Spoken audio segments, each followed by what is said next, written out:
வணக்கம் Rudra astro TV channel நேர்களே, நான் உங்கள் அன்பான சயின்டிபிக் வேதிக் அஸ்ட்ராலஜர் அஸ்ட்ரோ ரெட்டி பேசுகிறேன்.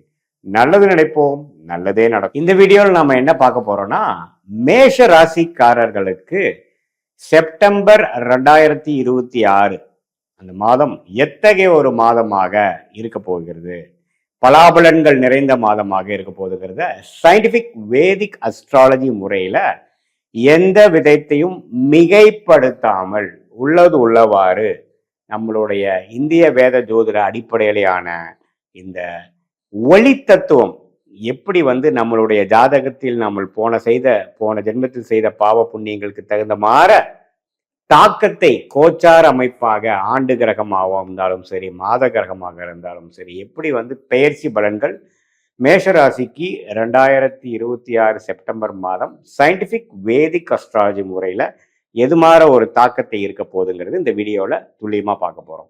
இப்போ பாருங்க, மேஷராசிக்கு ஆண்டு கிரகமாகிய சனி 12ஆம் இடத்திலிருந்து விரய சனியாக கொடுத்திருக்கிறார்.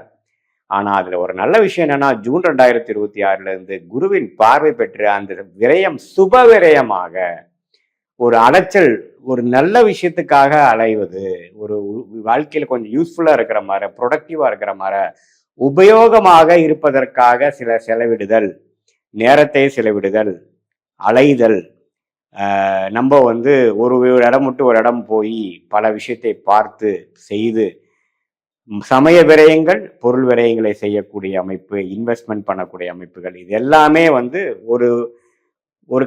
ஒரு பர்சன்டேஜ் ஆஃப் மேஷ ராசிக்காரர்களுக்கு வியாபாரம், தொழில், இன்வெஸ்ட்மெண்ட் அது மாதிரி லைன்ல இருக்கிறவங்களுக்கு, ஒரு வீடு கட்டுறவங்களுக்கு, வீடு கட்டலாம்னு நினைக்கிறவங்களுக்கு, ஒரு வண்டி வாகனம் வாங்கணும், அது மாதிரி ஒரு அபிவிருத்தியில் இருக்கிறவங்களுக்கு ஒரு விரயத்தை கொடுத்து கொண்டிருக்கிறார் மேஷராசிக்காரர்களுக்கு. அதே மாதிரி குரு 4ஆம் இடத்திலிருந்து தொழில் முன்னேற்றம், வேலை முன்னேற்றத்தை மிகப்பெரிய சுபகிரகமாகிய குரு உச்சம் அடைந்து 12 வருஷத்துக்கு ஒரு தடவை உச்சம் அடைந்து 4ஆம் இடத்திலிருந்து 10ஆம் இடங்கிற தொழில் ஸ்தானத்தை, வேலை ஸ்தானத்தை, நம்மளுடைய ஸ்டேட்டஸோட ஸ்தானத்தை பார்த்து நல்ல ஒரு மாற்றம். ஏன் நம்ம இப்படியே ஒரு இடத்துல ஸ்டக்காகி இருக்கோம், ஏன் நம்ம இது பண்ணக்கூடாது, நமக்கு ஏன் இது மாதிரி ஒரு லைஃபை நாமளே காம்ப்ரமைஸ் பண்ணணும் அப்படிங்கிற மாதிரி உணர்வுகளை நாமளே புரிந்து கொண்டு அதுக்கு தகுந்த மாதிரி சில உத்வேகமான எண்ணங்கள், அதுக்கு தகுந்த மாதிரி உத்வேகமான செயல் திட்டங்களை செய்யக்கூடிய ஒரு அற்புதமான ஒரு காலகட்டத்துக்கு வேணுங்கிற ஒரு குருவும் நமக்கு சாதகமாக இருக்கிறது. அதே மாதிரி ராகு 11ஆம் இடத்திலிருந்து, கேது 5ஆம் இடத்திலிருந்து நிறைய லாப நோக்குகள், பிற மொழிகள், பிற சூழ்நிலைகள், பிற இடங்கள் தகுந்த மாதிரி ஒரு போக்குவரத்து, சில தொடர்புகள் மூலமாக சில விஷயங்கள் நாம மாறி ஜெயிக்கலாம், சில விஷயங்கள் உத்வேகமாக செய்யலாம் அப்படிங்கிற மாதிரி பல நன்மைகளை குடிக்கக்கூடிய அந்த கோச்சார் அமைப்போட மாத கிரகமாகிய ராசி அதிபதி செவ்வாய் மாசத்தோட ஃபர்ஸ்ட் ஹாஃப்ல மிதுனத்திலிருந்து சூரிய, புதன், கேது எல்லாமே பார்த்தீங்கன்னா 5ஆம் இடத்துல இருந்து, அதே மாதிரி சுக்கிரன் 6ஆம் இடத்துல இருக்கும் பொழுது எது மாதிரி ஒரு அமைப்பு கொடுக்குறாருன்னு பார்த்தீங்கன்னா, ஃபர்ஸ்ட் ஆஃப் ஆல் வேலை மாறலாமான்னு கேட்டிங்கன்னா வேலை மாறலாம். நல்ல ஒரு விஷயத்துக்காக தான் இந்த விஷயம் வருது, நல்ல முன்னேற்றத்துக்கான ஒரு அடித்தளமாக இருக்கிறது அப்படிங்கிறது தெரிஞ்சுக்கணும். 2வது விஷயம் பார்த்தீங்கன்னா, உங்களுக்கு நல்ல ஒரு யோகமான தசை நடக்கிற டைம்ல இது மாதிரி ஒரு குரு பயிற்சி, இது மாதிரி ஒரு கிரக அமைப்புகள்லாம் வரும் பொழுது உங்களுக்கு கண்டிப்பா சிலதெல்லாம் டக்குன்னு லக்கா சிலதெல்லாம் வரும். அந்த மிராக்கிள் மாதிரி சில விஷயத்தை வருவதை நீங்க யூஸ் பண்ணிக்கிட்டு வேலை மாறுவது, தொழில் ஸ்டார்ட் பண்ணுறது, திடீர்னு ஒரு ஐடியா கிடைக்கும் நமக்கு. அந்த ஐடியாவை எப்படி பண்ணலாம்னு நினைக்கும் பொழுது டக்குன்னு அதுக்கு வேணுங்கிற கான்டாக்ட்ஸு, அதுக்கு வேணுங்கிற அமைப்புகள் எல்லாமே உங்களுக்கு அமையக்கூடிய அமைப்புகளும் கொடுக்கு. எல்லாமே நல்லா இருக்கு. ஆனா ஒரே ஒரு விஷயம் பாருங்க, சுக்கிரன்கிற கிரகம் மட்டும் 6ஆம் இடத்துல போய் செவ்வாய் பார்வை, சனி பார்வை பெறுகிறார். இது ஒண்ணுதான் தவறு. சுக்கிரன் என்னவா வருகிறார்னு பாத்தீங்கன்னா, உங்களுடைய மனைவி, கணவனா இருந்தா மனைவி, மனைவியா இருந்தா கணவன். ஸோ அந்த உறவுகள் மட்டும் கொஞ்சம் கேர்ஃபுல்லாக பார்க்க வேண்டிய அமைப்புகள் தேவைப்படுகிறது. ஏன்னா சுக்கிரன் நீச்சமாகவும் போறார், நீச்ச பங்கம் ஆகல, சனி பார்வை பெறுகிறார், செவ்வாய் பார்வை பெருங்கும் பொழுது உறவுகள் விஷயத்துல, பெண்கள் விஷயத்துல கொஞ்சம் கேர்ஃபுல்லாக இருக்க வேண்டிய ஒரு தருணமாக இருக்கு. இல்லைன்னா என்னன்னா பகை, வம்பு, வழக்கு, பிரச்சனைகளாக கொடுக்கக்கூடிய அமைப்புகளும் இருக்கு.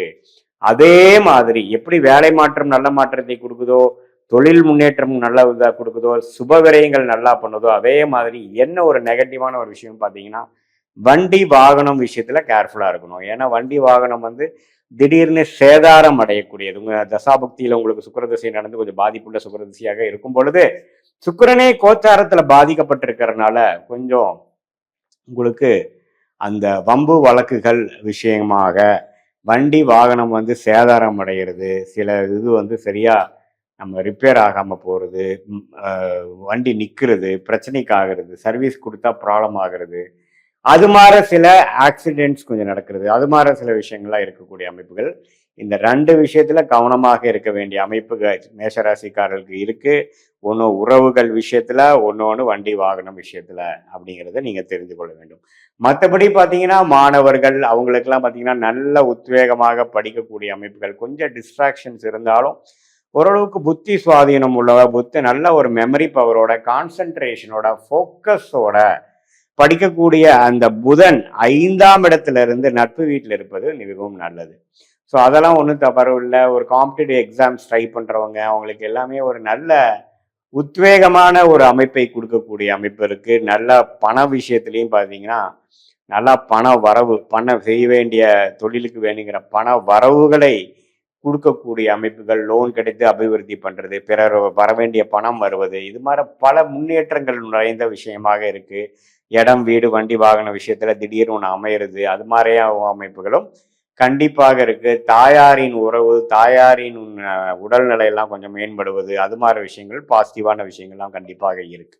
இதுல சீனியர் சிட்டிசன் குறிப்பா பார்த்தீங்கன்னா அம்மையார்கள், லேடிஸ் பார்த்தீங்கன்னா கொஞ்சம் அந்த ஹெல்த் ரிலேட்டடாக அவங்களுடைய அந்த மென்ஸ்ட்ருவல் சைக்கிள் பீரியட்ஸ் அது மாதிரி விஷயத்துலாம் கொஞ்சம் சிக்கல்கள் வரக்கூடிய, நோய்த்தன்மைகள் வரக்கூடிய அமைப்புகள் கண்டிப்பாக உண்டு. ஸோ இது மாதிரி விஷயங்கள் வந்து கொஞ்சம் கவனமாக நீங்கள் பார்க்கும் பட்சத்தில் பார்த்தீங்கன்னா ஒன்றும் தவறுகள் இல்லை.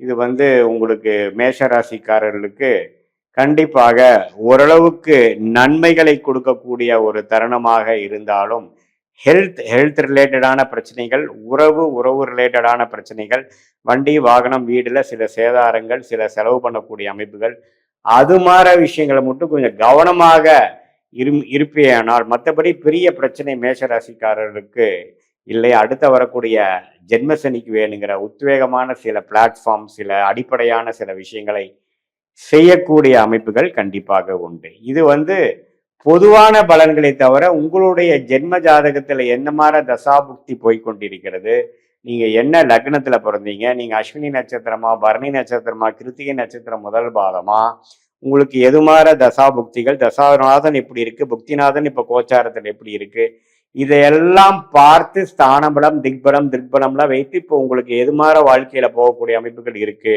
உங்களுடைய ஷார்ட் டேர்ம் என்ன, லாங் டேர்ம் என்ன அப்படிங்கிறதெல்லாம் துல்லியமாக கணித்து சயின்டிபிக் வேதிக் அஸ்ட்ராலஜி முறையில் அடுத்து எடுக்கக்கூடிய முடிவுகள் என்ன, எது மாதிரி முடிவுகளை எடுப்பது நல்லது, எது மாதிரி முடிவுகள் நமக்கு நல்லது இல்லை அப்படிங்கிறதை நம்ம சரியான முறையில் நாம் தேர்ந்தெடுக்கும் பொழுது நம்மளுடைய வாழ்க்கையை அதுக்கு தகுந்த மாதிரி பயணித்து, அதுக்கு தகுந்த மாதிரி திட்டமிட்டு வாழ்க்கையில் சமய விரயங்கள், பொருள் விரயங்களை தவிர்த்து எதிர்நீச்சல் போடாமல் வாழ்க்கையில் எளிதில் வெற்றி பெற முடியும் என்று சொல்ல விரும்புகிறேன். மீண்டும் மற்றொரு காணொலியில் சந்திப்போம். நன்றி, வணக்கம்.